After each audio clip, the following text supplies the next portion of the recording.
것이다. 우리가 사회주의 할 때는 뭡니까?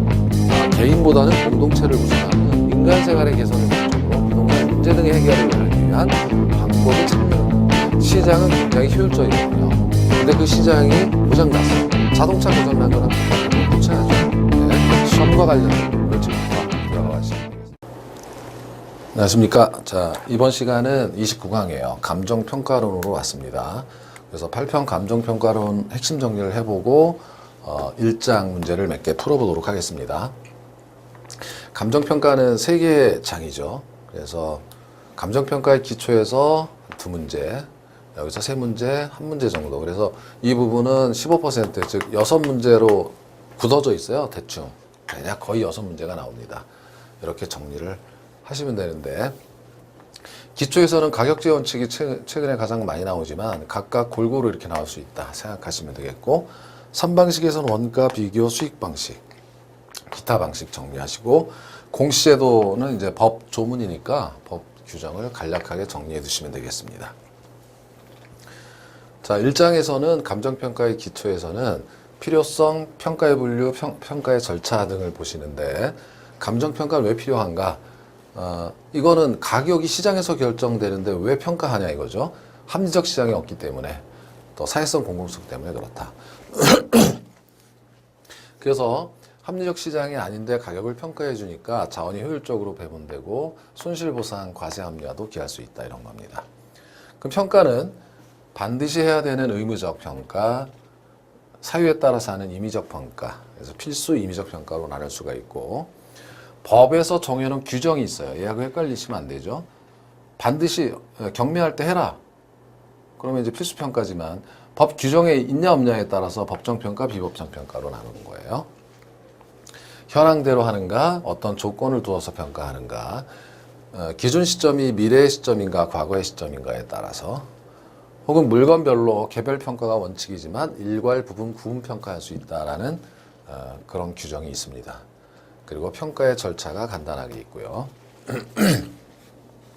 2절에서는 지역 분석과 개별 분석입니다. 그래서 평가를 하기 위해서는 지역을 먼저 분석해야 해요. 표준적 유형을 판정하고 이걸 토대로 해서 개별 부동산을 평가해서 구체적 가격이 나온다.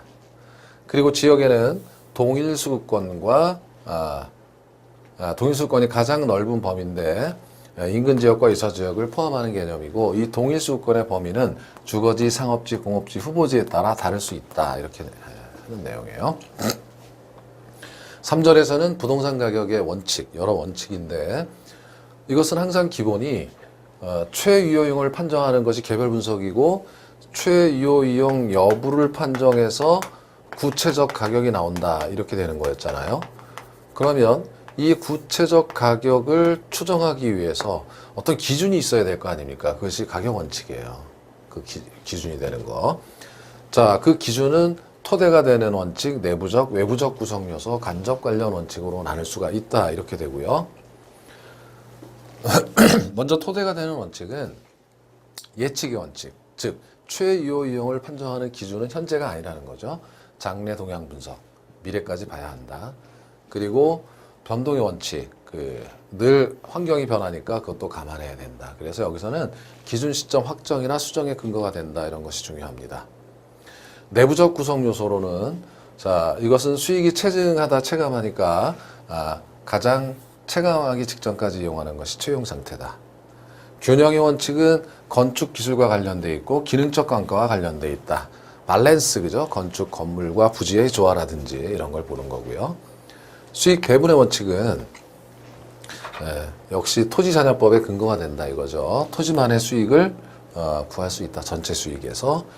기여의 원칙은 부동산의 가치는 기여도의 합이다. 그래서 추가 투자의 적부를 판정할 수 있다. 이렇게 정리하시면 되고, 외부적 구성 요소에서 적합의 원칙 굉장히 중요하죠. 이거는 부동산의 채용 상태는 내부만 봐서는 안 되고 외부 환경과의 관계를 봐야 돼요. 그래서 적합하지 않을 경우 경제적 감가를 하게 되고, 그리고 경쟁 상태도 봐야 한다 이겁니다. 간접 관련 원칙은 대체 원칙이 있는데, 대체 원칙은 효율 같으면 자, 낮은 부동산 가격을 매수할 테니까 가격은 거의 같아진다 이런 뜻이에요. 그렇게 되기 때문에 시장에서 이미 거래된 부동산을 가져다가 비교해서 평가하는 것이 맞다. 이런 논리적 근거가 된다는 거고, 수요 공급의 원칙은 뭐 당연히 수요와 공급에 의해서 결정된다라는 원리입니다. 2장으로 가면 감정평가의 방식에서는 이제 3방식을 개관해 보면, 자, 원가법은 가격, 아래에 있는 것은 임대료를 추정하는 방법입니다. 적산법. 그래서 원가 방식은 비용 접근법이라고 또 하고, 가치 근원이 원가에 있다라고 생각하는 고전학파의 생각이에요. 비교 방식은, 자, 거래사례 비교법, 임대사례 비교법, 토지는 공시지가 비준법이라고 합니다. 이것은 수요와 공급에 의해서 가격이 결정되니까 신고전학파처럼 수요 공급, 시장에서 거래된 사례를 가져다가 비교해서 평가하면 된다라는 논리고, 수익 방식은 임대료 소득을 가지고 평가하는 방법이에요.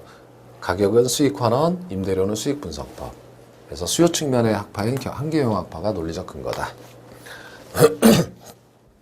그러면 시장계획 조정이라는 문제가 생기는데, 왜냐하면 이 3방식으로 추정한 이 각각의 방식으로 추정한 가격이 같은 건물에 대해서, 부동산에 대해서 같지 않을 수 있어요.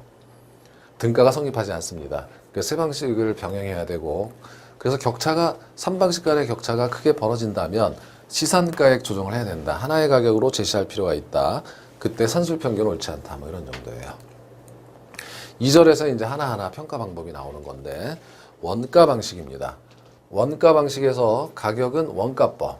그래서 복선 가격을 구하는 거고, 그래서 다시 만들어 본 거죠. 새 건물로. 그걸 제조설 원가라고 하고, 그렇지만 이제 새 건물로 만들었지만 경과년수 동안 감가 누계액이 감가 상각이 됐을 테니까 그걸 누계해서 빼는 거예요.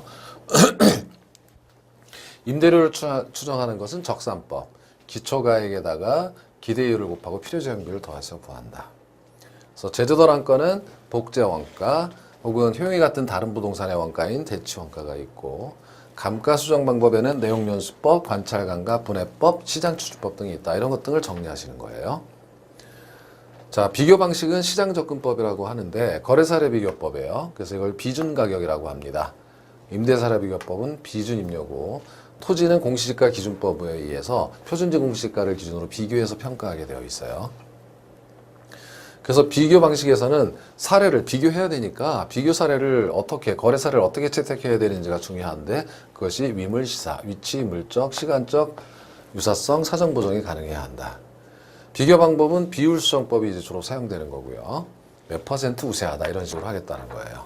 그래서 기본 논리를 보시면 거래 시점에 사례 부동산 이제 비교 대상 부동산이 거래가 됐겠죠.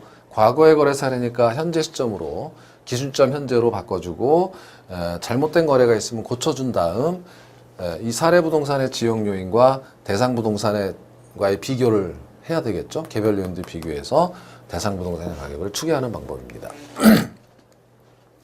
자, 수익 방식은 소득 접근법이라고도 하는데, 수익 환원법에서는 직접 환원법, 할인연금 수지 분석법 이렇게 두 가지가 있고요. 직접 환원법은 순수익을 환원율로 나누는 거다. 이 환원율이란 무엇이냐? 자본 수익률에다 자본의 수익을 더하는 개념이다. 그리고 환원율 결정법에는 조성법, 투자결합법, 외루두법, 부채감당법, 시장추출법 등이 있는데, 여기에 간략한 특징을 알아두면 되시는 거예요. 지문으로 문장으로 나와서 고르게 하는 거니까. 자, 기타 평가 방법은 이제 법규에 정해져 있는 거예요. 토지는 공시지가 기준법, 건물은 원가법. 토지와 건물을 일괄 평가할 때는 거래사례 비교법, 산림은, 자, 임목은 거래사례, 소경목림은 원가법, 영업권 등은 수익환원법, 소임 등으로 인한 가치 하락분이 있을 때는 자, 원상회복 비용을 고려해서 뭐 평가해야 된다. 이런 것 등이 이제 있는 거예요. 자, 3장에서는 부동산 가격 공시제도인데, 크게 봐서는 토지와 주택으로 나누고, 토지는 표준지와 개별 공시지가로 나누어요. 그래서 표준지 공시지가를 구하고 이걸 토대로 컴퓨터 돌려서 개별 공시지가를 구한다. 주택에서도 단독주택은 토지처럼 표준과 개별주택으로 나누지만, 공동주택은 전수조사한다 이겁니다. 그래서 이제 가벼운 규정들, 이 틀 안에서 규정들을 정리하시면 그런 것들이 이제 시험 문제가 되는 거예요. 자, 문제 1번을 보시죠. 문제로 들어가면 감정평가의 필요성 기능입니다. 15회 추가에 한 번 나왔고, 나머지는 크게 이제 중요하지 않은 것들이에요. 이렇게. 그래서 1번을 보면, 1번을 봅니다. 부동산 시장은 합리적 시장이라고 보기 어려운 측면이 있어 자원 배분을 효율적으로 만들어주는 균형 가격의 성립이 어렵기 때문에 감정평가가 필요하다.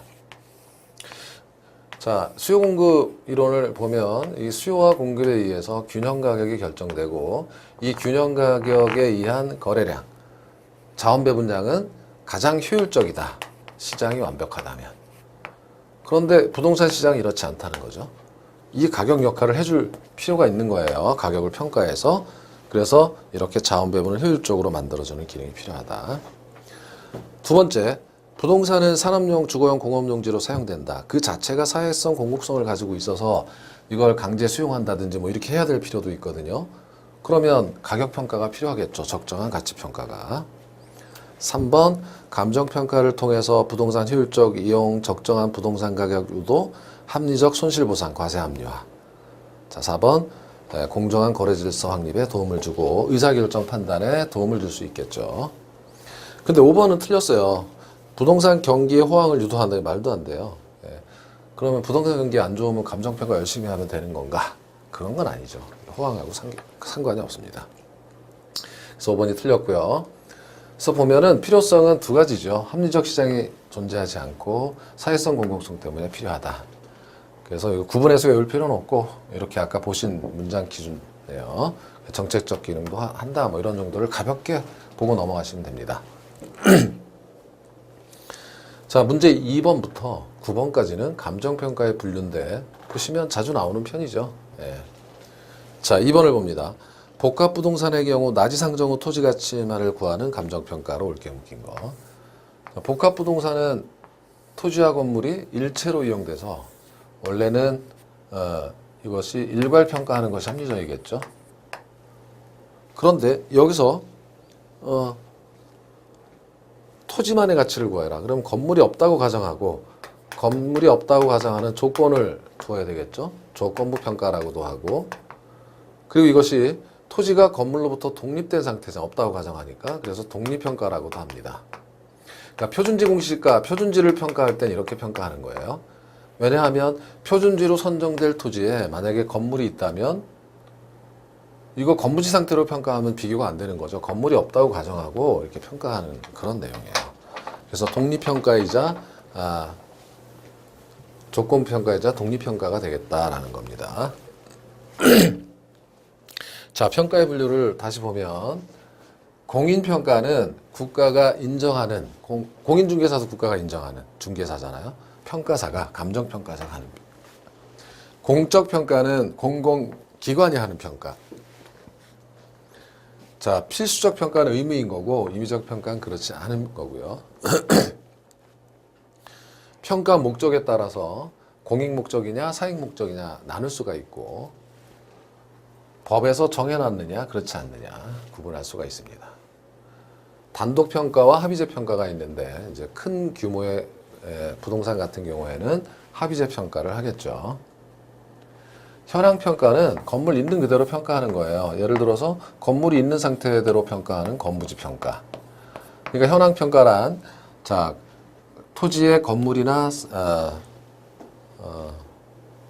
그렇죠? 여러 가지 법적 제한이 없는 상태로 권리가 설정되지 않은 사법상 권리가 설정되지 않은 지상권 등 사법적 권리가 설정되지 않다고 가정하고 평가하는 것은 조건부 평가고 건물이나 사법상 권리 제한이 있는 그 상태로 평가하는 것이 현황 평가입니다.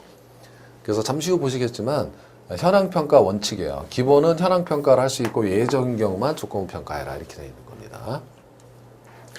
기한부 평가는 평가의 기준이 되는 시점이 자 여기가 기준 시점 현재고요.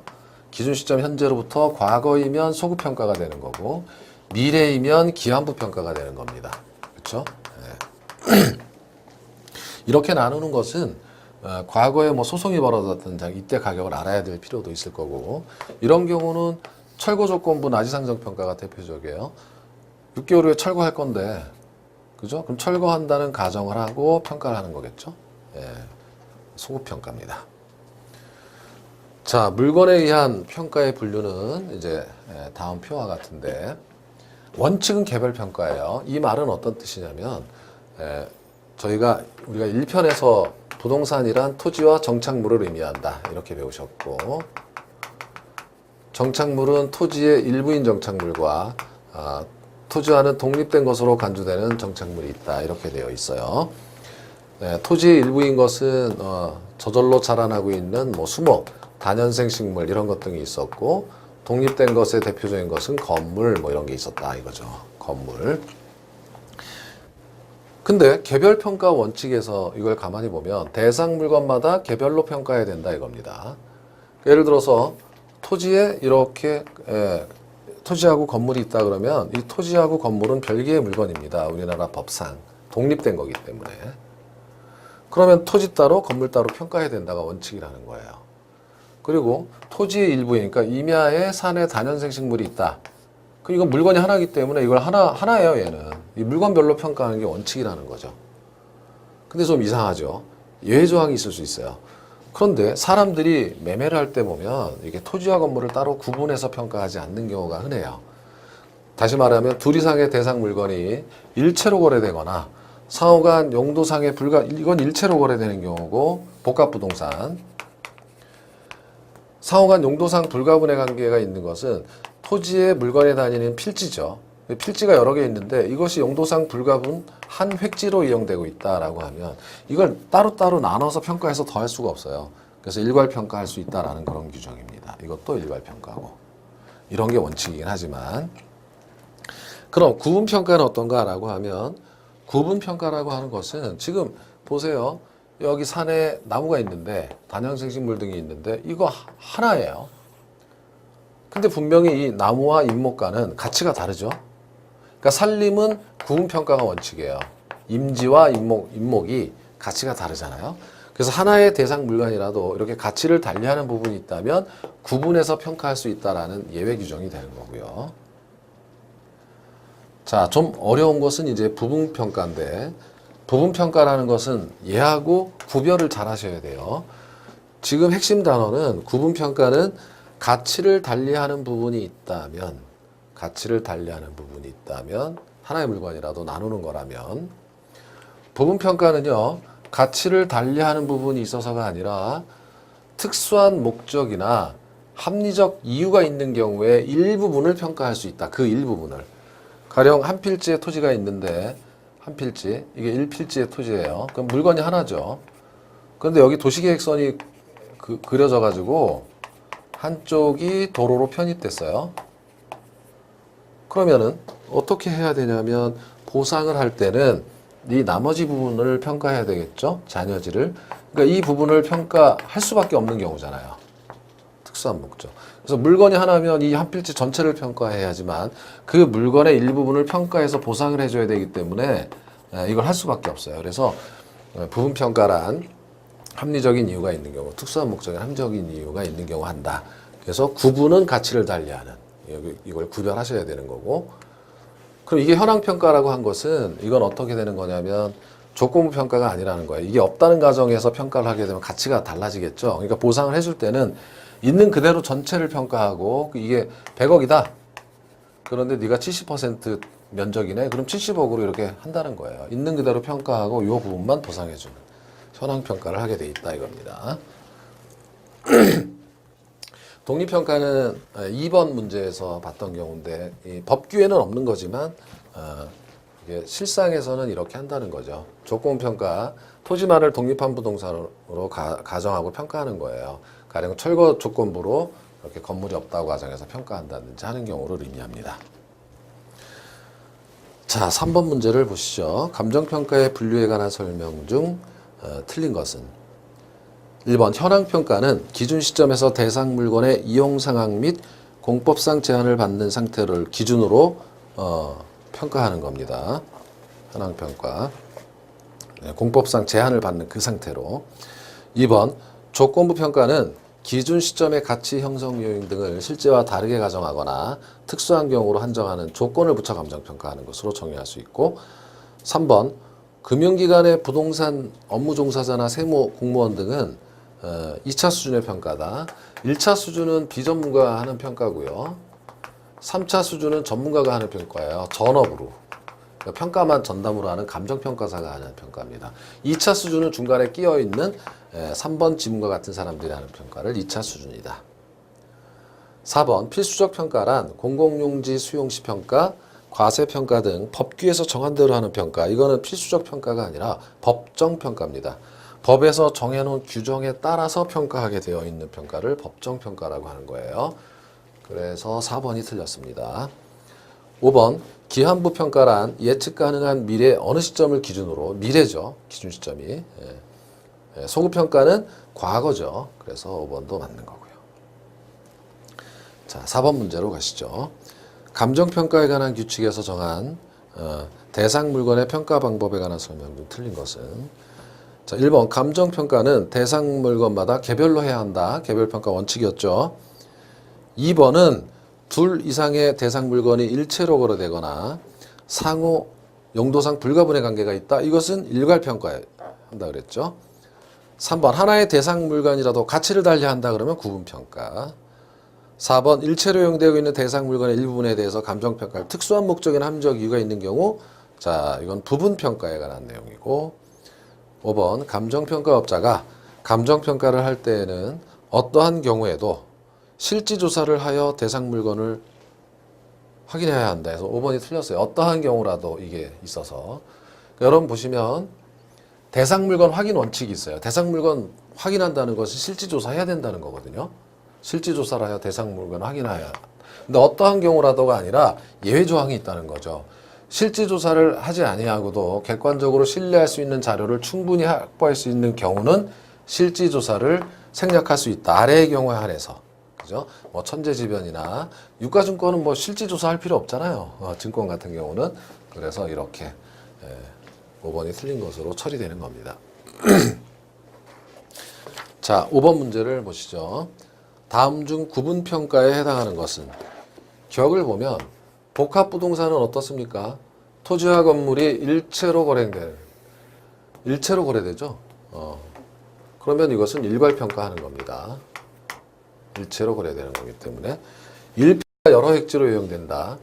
필지는 하나인데 물건은 하나인데 여러 획지라는 것은 가격 수준이 다르다는 거죠. 가치를 달리하는 부분이 있을 때는 구분평가한다. 이렇게 되는 거고요. 디귿, 표준지 평가는 독립평가가 원칙이었죠. 건물이 있어도 없는 것으로 가정하고 평가한다. 리을, 여러 필지가 한 획지로 이용된다면 물건이 여러 개인데 용도상 불가분의 관계 있잖아요. 한 획지니까. 그러면 일괄평가입니다. 여기서는 일체로 거래되는 거고.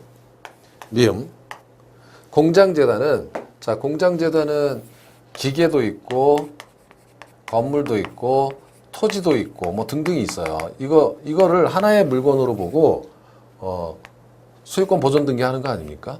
그러니까 물건이 하나예요. 하나의 물건인데 안을 보면 가치가 다르죠. 이렇게 가치를 달리하는 것은 구분평가를 한다 그랬죠. 자, 비읍입니다. 비읍은 도시계획선에 저촉된 부분이 있다면, 이거 가치가 달라서가 아니에요. 가치가 다르면 구분이지만 가치가 다르지 않은데 일부분을 평가해서 보상을 해줘야 되기 때문에 부분평가입니다. 그렇다면 격에서 구분평가에 해당되는 것은 니은하고 미음이네요. 그래서 답이 2번이에요. 니은, 미음 외에는 구분평가가 없습니다. 자, 6번 문제입니다. 감정평가에 관한 설명 중 옳은 것은 1번 산림, 증축된 빌딩, 잔여지 평가는 구분평가를 원칙으로 한다. 산림하고 자, 증축된 빌딩은 뭐냐면 증축이 됐다 이거예요. 그럼 빌딩이 증축이 됐으면 여긴 구건물이고 여긴 신건물이야. 물건은 하나야. 그런데 가치를 달리하고 있는 부분이 있죠. 그러니까 구분평가가 맞아요. 그러나 잔여지 평가는 뭐였습니까? 잔여지 평가는 부분평가였죠. 보상을, 도시계획선이 그어진 경우, 이런 경우. 2번 기준 시점이란 대상 물건의 감정평가액을 결정하는 기준의 날짜로 감정평가서 작성일이다. 이거는 중요한데, 이거는 가격조사를 완료한 날짜, 가격조사를 완료한 날짜로 한다, 이렇게 규정이 되어 있어요. 이것은 어떻게 되냐면 주가가 매일 변해요. 부동산 가격도 매일 변해요. 그런데 기준 시점, 평가의 기준이 되는 시점을 잘못 정하면 큰일 나겠죠. 이렇게 정해서 평가했는데 갑자기 보고서 작성할 때는 이렇게 올라 버렸어요. 부동산. 이거 안 맞는 거잖아요. 그러니까 기준 시점을 미리 확정해야 된다 이거예요. 그래서 책임 소재를 명확히 해야 된다. 나는 이 날짜로 조사한 평가 보고서입니다. 이게 기준 시점입니다. 라는 거예요. 평가 보고서 완료한 날도 아니고, 그래서 가격 조사를 완료한 날짜로 하는 거예요. 이게 다음 시간에는 변동의 원칙과 관련되어 있어요. 부동산 가격이 계속 변하기 때문에 기준 시점을 미리 확정해야 된다라고 하는 내용이에요. 자, 3번. 법령에 다른 규정이 있거나 의뢰인이 요청하는 경우라도 대상 물건에 대한 감정평가는 시장가치 기준으로 해야 한다 해서 3번 틀린 이유는, 자, 시장가치 기준 맞지만요. 의뢰인이 요청하는 경우, 법령에 다른 규정이 있는 경우, 뭐 사회통념상 필요한 경우는 시장가치 외에 결정할 수 있어요. 예, 그러니까 틀렸고. 자, 4번. 감정평가는 불법적이거나 일시적인 이용이라도 기준 시점에서 대상 물건의 이용 상한 및 공법상 제한을 받는 상태인 현황을 기준으로 평가하는 것이 원칙이다. 현황 기준의 원칙이 맞긴 하지만 문제가 뭐냐면 불법적 일시적인 거는 현황으로 평가할 이유가 없는 거죠. 예, 그래서 이건 제외한다. 감정평가에 나왔어요. 4번도 틀렸고 5번만 맞습니다. 그죠? 예, 감정평가업자가 기본적 사항에 확정해야 할 내용을 쭉 열거했는데 외우지 마시고 한번 읽어보시고 그냥 통과하시면 되겠어요. 예, 감정평가의 기초인 내용을 만들다 보니까 그렇게 들어가게 되었습니다. 자, 그래서 기준 시점이란 대상 물건의 감정평가액을 기준내는 날짜, 이 날짜는 가격 조사를 완료한 날짜로 한다 이렇게 되는 거고, 현황 기준 원칙이 있어요, 그죠? 예. 그러나 불법적이거나 일시적인 이용은 제한한다 이렇게 되어 있습니다. 시장가치 기준 원칙도 있어요, 그죠? 예. 시장가치를 기준으로 결정하지만 그렇지만 뭡니까? 예외 규정은 아까 이제 설명을 받고, 그럼 시장가치가 뭐냐라고 하면 이제 뒤에서 또 한번 보겠지만 이렇게 통상적인 시장에서 충분한 기간 동안 공개됐고 정통한 거래 당사자 간에 자발적 거래가 있을 때 성립 가능성이 높은 가격, 이걸 시장가치라고 정의해 놓고 있습니다. 그리고 지금 6번에 5번 지문에서는 이제 기본적 사항의 확정 내용이죠. 이렇게 이제 열거해 본 건데 그냥 한번 읽어보시고 통과하면 되겠어요. 이 감정평가의 절차는 법규상 기본적 사항의 확정, 지금 이것처럼 대상 물건 이렇게 하고 처리계획 수립, 대상 물건 확인하고 자료 수집한 다음 자료 검토하고 평가하면 되는 거예요. 평가 방법 선정하고 평가하면 되는 겁니다. 근데 법규에는 이렇게 돼 있죠. 요 가로 열고 7번은 시상계획 조정을 여기서 할 수 있으면 해야 된다 이런 뜻입니다. 그렇죠? 네.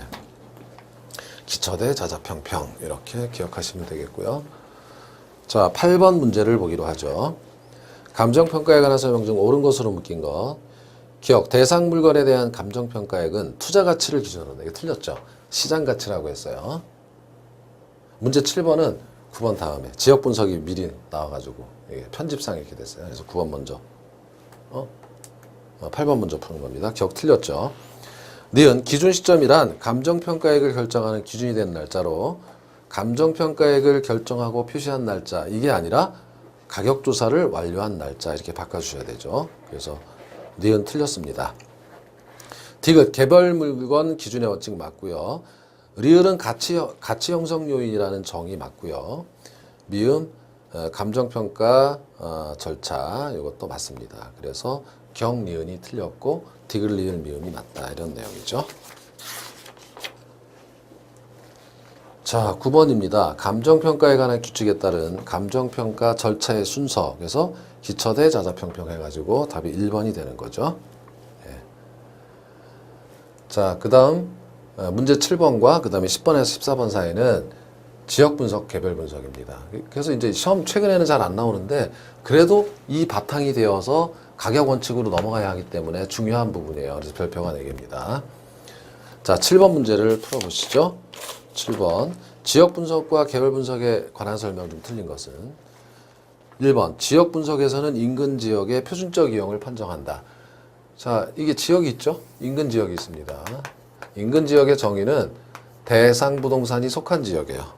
여기 대상, 평가 대상이라는 거죠. 줄여서 대상이 속한 지역이에요.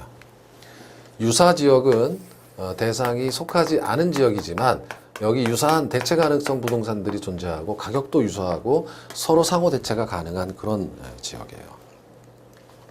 그래서 지역 분석에서는 여기에 인근 지역의 표준적 이용을 판정한다 이랬는데 여기서 표준적 이용이라고 하는 것은 이 지역이라면 어떤 것이 만점인가? 5층 상가냐? 아니면 10층 아파트냐? 뭐 이렇게 지역에 따라 다 달라지겠죠. 그래서 그 기준을 세워놓는다는 거예요. 그래서 맞는 거고요. 그래서 이 지역 분석은 최유효 이용을 판정하기 위한 선행 분석이에요. 그러니까 나중에 개별 분석에서는 이걸 토대로 해서 이게 여기서 만점은 5층 상가인데 최유용, 표준적 이용을 판정해 보니까 그런데 대상 부동산은 여기에 맞는지 이게 개별 분석이고 그것이 바로 최유효 이용을 판정한다 이렇게 되는 겁니다. 최유효 이용인지 여부를 판정해서 같이 구체적 가격이 나오는 거예요. 예, 그래서 2번 맞는 거죠. 지역 분석은 선행 분석입니다. 3번 개별 분석에서는 대상 부동산의 내부적 구성 요소 간 결합의 적합 여부를 판정한다 했는데 이거 균형의 원칙 하나의 사례를 든 거거든요.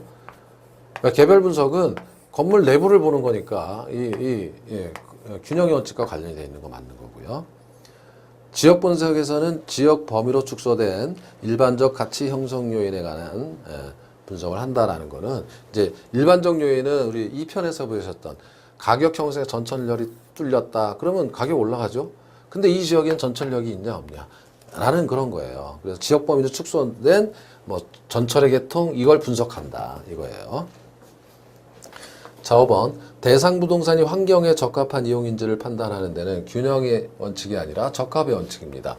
따라서 지역 분석은 적합의 원칙과 관련되어 있고 개별 분석은 균형의 원칙과 관련되어 있는 거예요. 물론 적합의 원칙과 균형의 원칙은 다음 시간에 가격 원칙에서 정리를 하게 될 겁니다. 자, 그래서 5번이 틀린 거고요. 그러면 지금까지 설명을 다시 정리해 보죠. 지역 분석은 먼저 해야 돼요. 표준적 이용, 만점의 기준을 세우고 그래서 지역 전체를 분석하는 거고 적합의 원칙과 관련돼 있고 가격 수준이 여기서 나오는 겁니다. 이 지역의 가격 수준이. 개별 분석은 이걸 토대로 해서 이 표준적 이용에 맞는지 안 맞는지 최이용 여부를 판정하고 그러니까 이제 이것은 부분적 국지적이에요. 개별 부동산으로 국한되어 있기 때문에 개별 부동산 내부의 최이용 상태를 판정하는 것이 균형의 원칙이죠. 그래서 다음 시간에 보시면 되겠지만 그래서 여기서는 최이용 여부를 판정해서 구체적 가격을 산정한다. 이런 논리적 흐름이 있는 거예요. 그래서 전체적 광역정 적합의 원칙과 관련되어 있다. 자, 지역 분석을 정의해보면 지역 분석은 인근 지역 정의는 대상 부동산이 속한 지역입니다. 동질적인 부동산이 있는 지역이에요.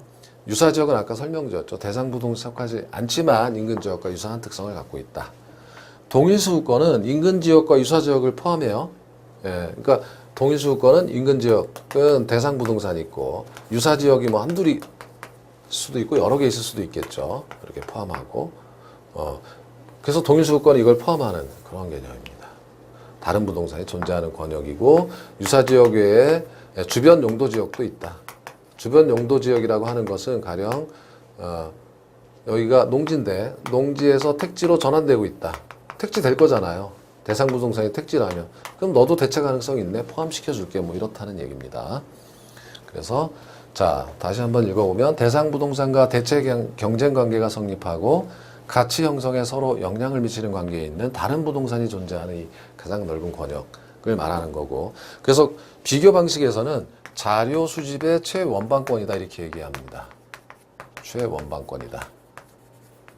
그러니까 비교 방식에서는 이 대상 부동산을 평가하기 위해서 여기 이제 거래된 사례를 구해야 되는데 거래된 사례는 대체성이 있어야 되죠. 대체성이 있는 가장 넓은 범위가 동일수급권이니까 자료 수집의 최원방권. 동일수급권 내에서 사례를 구해서 비교해야 된다 이렇게 얘기하는 거예요.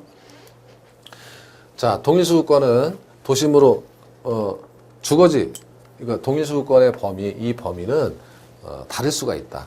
동일수급권이라는 것은 그러니까 대체 가능성이 존재하는 부동산의 범위인데 용도별로 다르다는 거죠.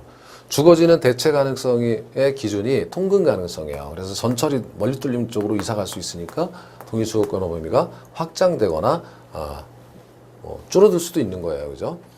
고급 주거지는 특정 지역을 선호한다면 대체 범위가 좁아지겠죠. 그래서 일반 주거지와 범위가 달라요 또. 상업지는 대체 가능성의 기준이 상업 수익입니다. 매상고 매출액에 있어서. 그리고 공업지는 자 생산성, 경제성을 기준으로 해서 대차 가능성 여부를 파악한다. 후보지와 이행지는 아까 설명드렸지만 전환 후 혹은 이행 후의 용도를 기준으로 동일수권의 범위를 정하지만 단 성숙도가 낮은 경우엔 그렇지 않다. 아까 설명드렸듯이 택지인데 자 농지에서 택지로 이제 성숙도가 높아서 곧 전환된다면 가격도 다 올랐을 거고 대체 가능성이 존재한다고 보지만 성숙도가 낮은 경우에는 전환 후로 보지 않는다 이거죠. 언제 될지 몰라요. 이런 겁니다. 자 문제 10번을 풀어보기로 해요.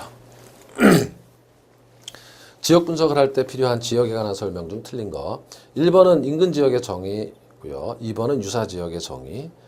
3번 인근 지역의 범위를 확대하면 사례 수집은 쉬워요. 그렇지만 가격 수준을 판정하기가 어렵죠. 너무 넓어서. 바뀌어 있습니다. 3번이 틀렸어요. 4번 동일수권의 정의. 5번도 마찬가지고요.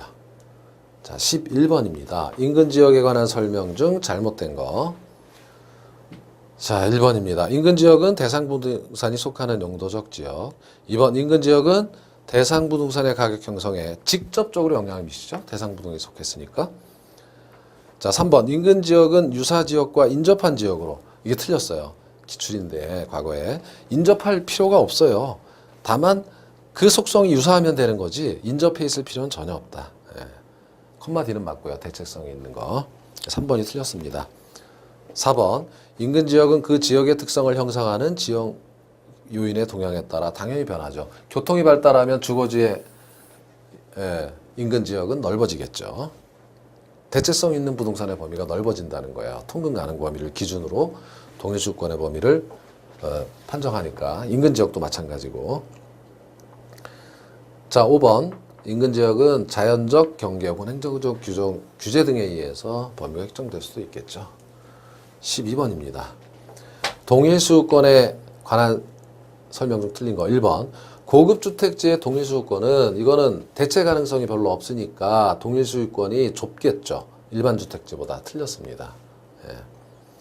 그리고 2번은 교통수단 발달 확대시키고 3번 대형 쇼핑센터는 주거지보다 넓을 거고 성숙도가 낮은 후보지의 동일수요권은 전환 전이어야 하고 5번에 동일수요권의 결론 결국 대상 부동산과 동일성 있는 부동산이 존재하고 있는 권역 이렇게 정의할 수 있다는 겁니다. 그죠? 자, 문제 13번입니다. 옳은 것을 골라봐라. 격 주거지의 동일수요권은 통근 가능 범위 보신 내용. 니은 인근 지역의 범위 이것도 한 거죠. 이것도 틀렸습니다. 금방 나왔던 문장이에요. 그래서 니은은 틀렸어요. 디귿 지역 분석은 지역 내 부동산에 대한 표준적 이용을 판정하여 자, 여기까지는 맞는데 구체적 가격을 판정하는 거 이게 틀렸죠. 가격 수준을 판정하는 겁니다. 리을 동일수요권은 인근 유사 주변 용도 지역 자료 수집의 최원방권에서 리을 맞습니다. 미음 지역 분석과 관련된 가격 원칙으로는 균형의 원칙, 기여의 원칙 이게 틀렸죠. 적합의 원칙입니다. 이거는 지역 분석이 아니라 개별 분석이에요. 그래서 격 리을만 맞고 나머지는 다 틀렸습니다. 자, 14번입니다. 지역 분석 옳은 것. 1번 유사 지역 분석을 왜 하냐? 저 인근 지역만 분석하면 되죠. 대상 부동산이 인근 지역 안에 있는데 그럼 왜 유사 지역을 분석합니까? 라고 하면 여러분 그래요. 사람이 기준이 말랐다 뚱뚱하다가 뭡니까? 그죠? 나라마다 다르죠? 네, 그래서 그것은 비교 대상이 있어야만 대상 부동산의 특성을 명확히 할 수 있다 이겁니다. 그래서 1번은 맞는 겁니다. 2번 유사지역은 인근 지역과 용도 면에서 대체성이 있어야 하지만 가격 수준과 무관하면 유사지역도 아니죠. 가격이 같거나 거의 유사해야 합니다. 3번 인근 지역은 간접 역량이 아니라 직접 역량이고요. 4번 이행지 및 후보지의 동일수요권은 성숙도가 낮으면 이행 혹은 전환으로 보면 안 되겠죠. 성숙도가 높은 경우에 한해서 이렇게 해야 되는 거죠. 5번 유사 지역에서 사례를 선택한다면 지역 유예비가 필요 없다. 이것도 틀렸는데요. 인근 지역과 유사 지역의 사례가 있어요. 그러면 자 다음 우리가 과정에서는 비교 방식을 배울 거 아니에요. 그럼 지역 요인을 비교하고 개별 요인을 비교해야 되거든요. 인근 지역과 유사 지역은 특징이 유사하지만 다를 수 있어요. 여기 전철역 있고 여기 전철역 없을 수 있거든요. 그래서 비교를 해줘야 되는 거거든요. 그런데 인근 지역에서 사례를 선택했다면 지역 요인을 비교할 필요가 없어요. 그러나 유사 지역을 선택했다면 지역 요인을 비교해야 합니다. 그렇죠? 그러니까 지금 5번에서 틀린 내용은 유사 지역이 아니라 인근 지역에서 사례를 채택했다면 이렇게 바꿔주셔야 하겠죠. 자, 지금 보신 지역 분석과 개별 분석은 문제 유형이 너무 뻔해서 지금 보신 문제 이외에는 나올 게 거의 없어서 최근에 좀 쉬었어요.